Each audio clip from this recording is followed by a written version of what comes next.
Today I want to rank the entire mainline series of Far Cry. I'll be ranking every single mainline entry and some of the spin-offs. The Far Cry Instinct series and Paradise Lost will both be unranked though, due to me just having a very little bit of playtime in them. If I played them a bit more, maybe I would. I have played Predator, but just haven't played them enough to give them a fair ranking. I also want to say I'll be factoring in my own opinion and the community's opinion plus the review score. So I'm going to kind of take my own opinion, the community's opinion, and what reviewers thought, and I'm going to kind of mix it together to try and get the absolute best ranking. But let's begin, starting with the one that started it all.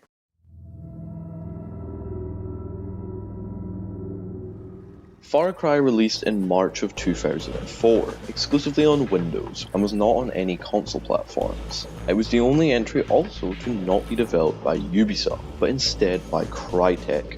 The game follows an ex-Special Forces, Jack Carver, becoming stranded on an island in Micronesia, and follows him searching for a journalist who was on his boat before a big storm hit, as he sets foot on the island. It's definitely the most different story of the series, with more supernatural elements such as bloodthirsty mutants on the island ready to kill Carver. The critical reception though was great, with it hitting at 89 on Metacritic. That's really good. And its sandbox, even by modern day standards, is still great, but a bit dated in some areas. Looking at the community, it seems to be the one forgotten by most, and for those who do remember it or played it, it does seem as if it was an alright experience, but just doesn't fit the rest of the series, which is odd for the one that started it all. I think it's just due to the swapping of developers between Crytek and Ubisoft. This one, easily, I think can hit and slot in to the B tier.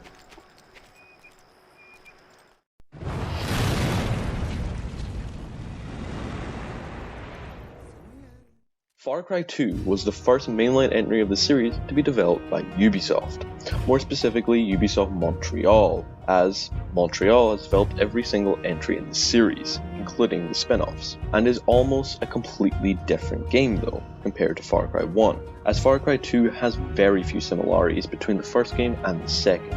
It follows a main character that the player is able to choose from a pre-selected bunch, in a modern-day Central African civil war. The main villain, which is nowadays a staple of the series, but the villain right now, the Jackal, in Far Cry 2, was decent at the time, but compared to the more modern entries of the series, it is nowhere near as good as the modern entries such as cars like Vass, which we'll get to later. The game also had a couple of issues that made or broke the game for some, such as guns jamming and stuff when you're in the middle of combat, and it can even break, and also malaria, which your character contracts at the start of the game, can limit your exploration for a bit. For the first console launch of the mainline entry, it did pretty well, with hitting at 85 on Metacritic across the board for all three platforms. The community also seems to really look back and like this one, but this doesn't seem to excuse its slower paced gameplay and odd decisions regarding weapon jamming and breaking, and I'm going to be honest, personally, I'm not the biggest fan of Far Cry 2. This entry just wasn't as strong, but I'm not going to lower the score too much because of that. This is a tier list where I'm going to try and bring in and get a fair opinion. And I'm going to be honest, with my more negative opinion, a positive community and a positive review, this one belongs in the A tier.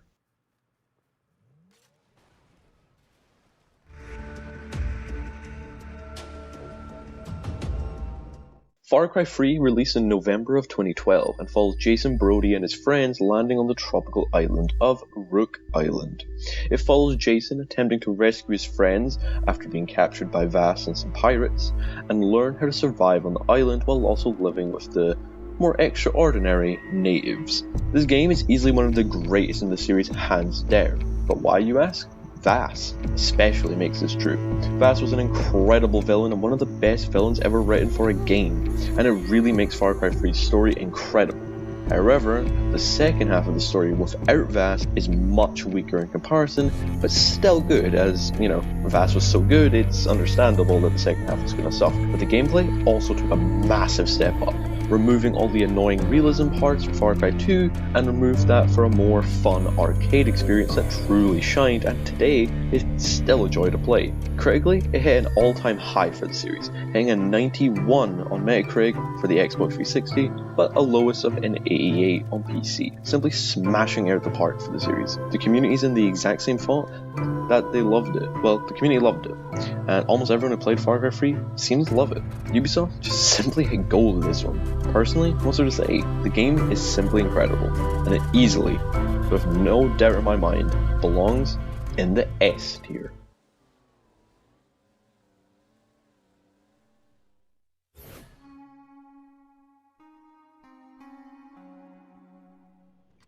Blood Dragon is the first spin-off we'll be looking at today, and this standalone expansion releasing in early 2013 saw players transported to a 1980s action movie parody, and follows Rex Power Cold and his journey to, well, quote-unquote, get the girl, kill the bad guys, and save the world. This was a completely different spin on the series, but it was an excellent spin on the series. From the story to the visuals to the music, it was an amazing standalone experience. It didn't really connect with the story of Far Cry 3, and that's what made it so good, that anyone could hop into Far Cry 3 Blood Dragon with no prior knowledge needed, didn't even need to own the base game.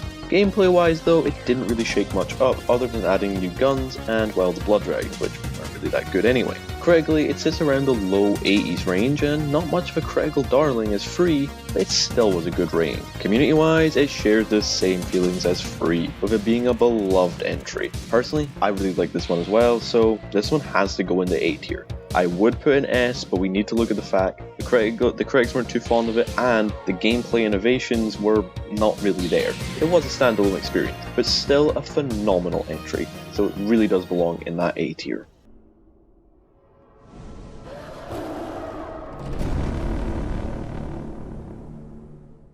Released in late November of 2014 for the 360, PS3, PS4, Xbox One, and PC, the first next generation launch of a Far Cry game, it was set in Kyrat, a fictional take on the Himalayas, and is ruled by Pig Min, another classic villain from Far Cry. Maybe not as strong as Vaz, but still really strong with some great scenes. AJ, the new protagonist, was a step down though. He had little to no personality compared to Jason and Colt Power Rex from Far Cry 3 and Far Cry 3 Blood Dragon. Critically though, the game hit the highs of an 85 on PS4 with the lows of an 80 on PC, but still really good scores. Community wise, it's a loved game, and I personally have to agree. Far Cry 4 is my personal favourite Far Cry game of all time, but I can understand that it changed very little in the gameplay sense between 3 and 4, with gameplay basically being identical between the two, with like a couple new vehicles and new guns. Though I love the game, I'm gonna have to place it in the A tier.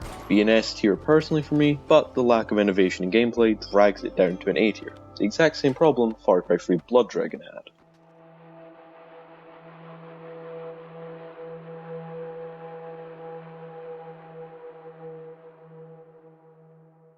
Releasing in early 2016 exclusively for the Xbox One, PS4 and PC, the first not to be released in 360 or PlayStation 3, the game transports players back to the Stone Age and follows the journey of Takkar, who is a hunter in his tribe. Primal is an interesting game to say the least, but narrative-wise though, I couldn't remember a thing from it without googling it. It was kind of forgettable, the story, but you know. Gameplay-wise though, it introduced the ability to tame animals, and it fleshed out melee combat much more compared to the other games. But you might remember a pretty big controversy surrounding the game, as it was found that it almost completely reused the entire Far Cry 4 map. At launch, the game was $40, and that's going to drag the game down a bit. For a $40 game, and it's a reused map. Changed a lot, but still reused. Critically though, the game sits around the middle of the 70s, which so far makes it the lowest reviewed entry in the series.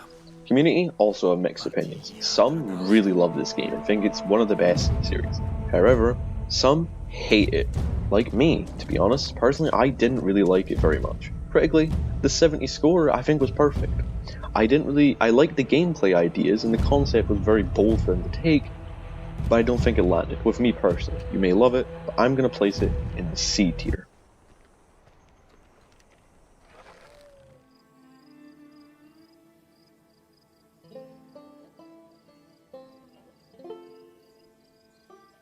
Moving to our final released main entry, the March 2018 release of Far Cry 5 for the Xbox One, PS4 and PC saw Far Cry move drastically away from its very unique settings to rural Montana in America, following a now silent protagonist named the Rook on their journey to take down the Eden's Gate, a cult led by Father Joseph Seed of the Seed family. The game had a bit of a departure from the rest of the entries, with a less linear story approach, allowing you to tackle any member of the Seed family at your own pace and time, which is a welcome shake-up to the formula, and gone are the days of climbing towers. Joseph Seed was a fine villain and did creep me out at times, but felt much weaker compared to Pagan Min or Voss. But the setting is controversial to say the least. Some despise it and some like it, with few loving it.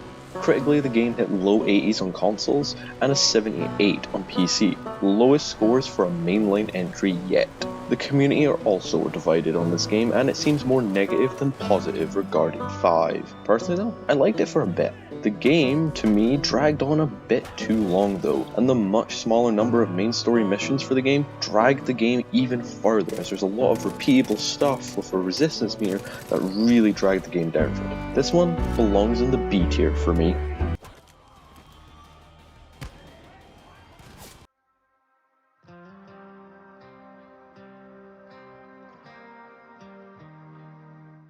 The final released entry of the series before 6 follows the ending of 5, so spoilers ahead.